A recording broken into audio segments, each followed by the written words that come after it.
What's up, you guys? Adam here with Anabolic Climbing, and today it's time to do a bit of an autopsy.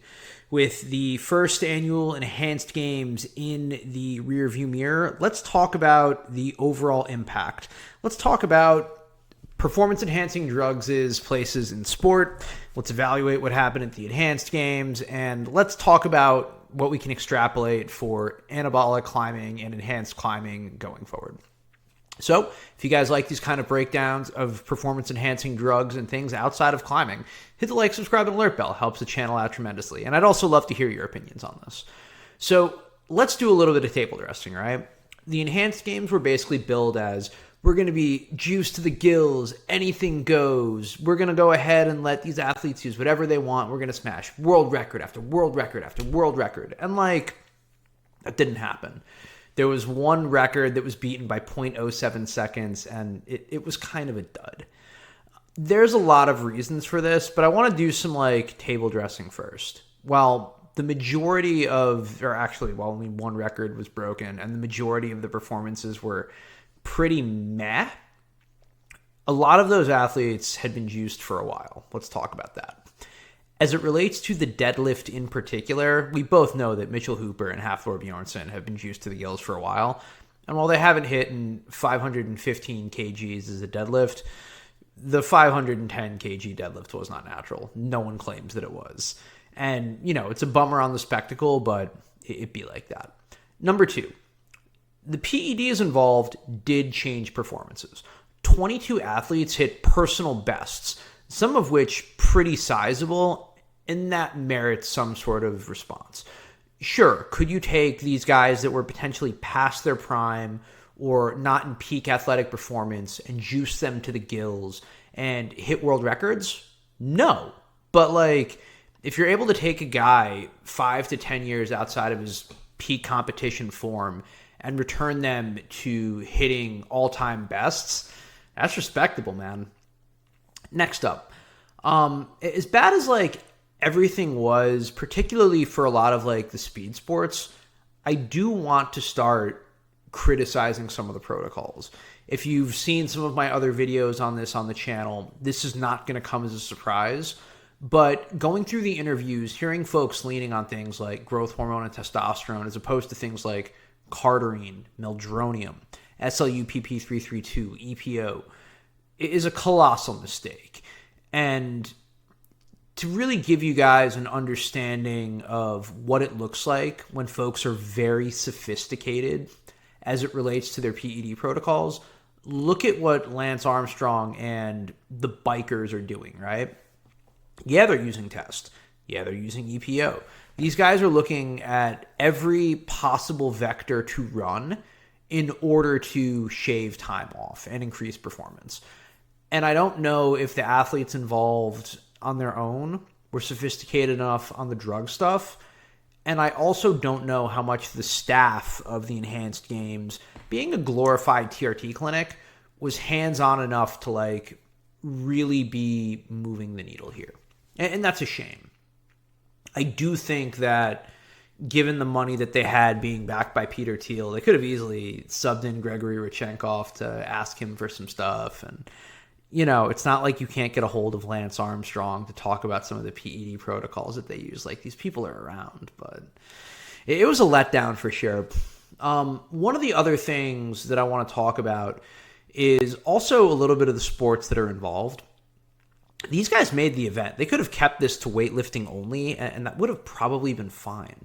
As it relates to some of the other sports, you also could have selected based off of the talent that you guys were able to get and kind of stack the deck better so that you would get more world record performances. It's not like the idea that world records are only happening when you're natty. There have been hundreds of medals that have been stripped for performance-enhancing drugs. This is not new.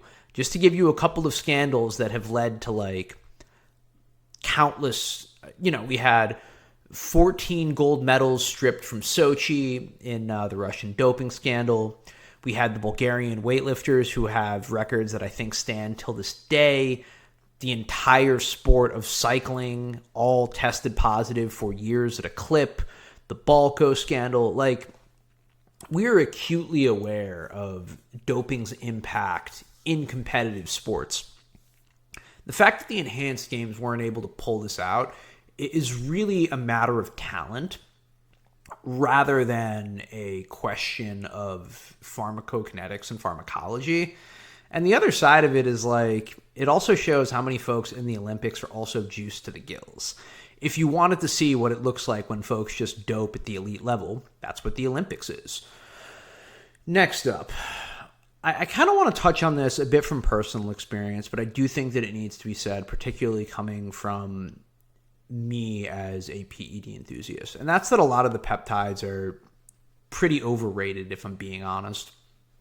So as it relates to performance, I personally have not seen MOTS move the needle. Same with SS31. Could they be marginally useful for getting leaner? Sure. Is the mitochondrial support something helpful? Maybe. I have not seen it translate in my own performance personally, and I think a lot of the folks that I've talked to have said the same. Sure, it might be a head rush. Maybe these are productivity tools, but the same thing could be said for things like BPC 157 and TB 500. Sure, you might potentially be feeling more recovered between days, anecdotally. It's possible that's placebo. But I usually leverage protocols like these for, injury recovery. I don't think that, as much as I've tried GHK as a performance enhancer on the tendon side, I haven't seen it move the needle. And for KPV, it's a thing that I'll try, but we'll see. In general, I just think peptides might be better for specific use cases and might not drive performance acutely, especially when compared to things that we know drive performance, whether it would be things like anabolic steroids, EPO, meldronium, SLU, cardarine, the list goes on, man. And not to mention things like diuretics, painkillers, amphetamines. We have a proven track record that these things clearly drive performance. Peptides have yet to really prove that. And that's kind of rich coming from the enhanced games, which is really a glorified TRT and peptide clinic, if we're being clear about what this is. All in all, I'm a little bit bummed. Not just because I am a performance-enhancing drug enthusiast, but it's a black mark for all of us, right? And I've been saying this now for probably a year. So to that point, the timeline does matter. So I believe the enhanced games has been a thing on the map for 18-ish months, maybe 2 years. And I think the majority of folks that have come onto the enhanced games have come on relatively recently. Less than a year and a half for most of these competitors. And that matters, right? So dose matters, but so does duration. You can only gain so much of a benefit using performance-enhancing drugs for a few months or even a year. And intuitively, you know this, right? You look at a bodybuilder on their first cycle, and they might put on 10 to 15 pounds of tissue. That's a thing that could happen. But give them another year, and they'll put on another 7 to 8. Give them another year, they'll put on 7 to 8. And these compounds, so that, over the next 5 to 10 to 20 years, or 5 to 10 years, these guys look like completely different animals. The same thing could kind of be said for the enhanced games. If you let the timeline stretch out over, let's say, 5 years as opposed to 1, the inevitability of records getting broken is a lot more reasonable than limited periods. And by the way, even on short, accelerated timelines, if you have peak athletes, you can still eke out all-time bests and world records by evidence of the Duchess cocktail and other doping scandals. But we didn't really get to see the drugs in all their glory is what I'm trying to imply here. In general, I would love to see more from the enhanced games. I might think Peter Thiel is a colossal twat waffle, and I fucking loathe that dude. But the spirit of the enhanced games is still good, even if this glorified TRT clinic has a lot to prove still. One last thing. Another bundle, which kind of makes me question how much they're really setting folks up to succeed, is even in the equipment. If you look at Thor here, you'll notice that this platform is wooden versus a rubber one on some of his previous attempts. That leads to slipping, man, and that could be why Mitchell Hooper ended up hurting himself, and I hope he's okay. You know, in general, I'm stoked for the 22 athletes that hit personal bests. It was cool that they even tried to put on something like this, but it was a flop, and I would like to see more from this going forward. As I warned about a year ago, literally about this exact same thing, about needing to exploit all mechanisms in order to drive performance. Nailed it like the fucking Romans.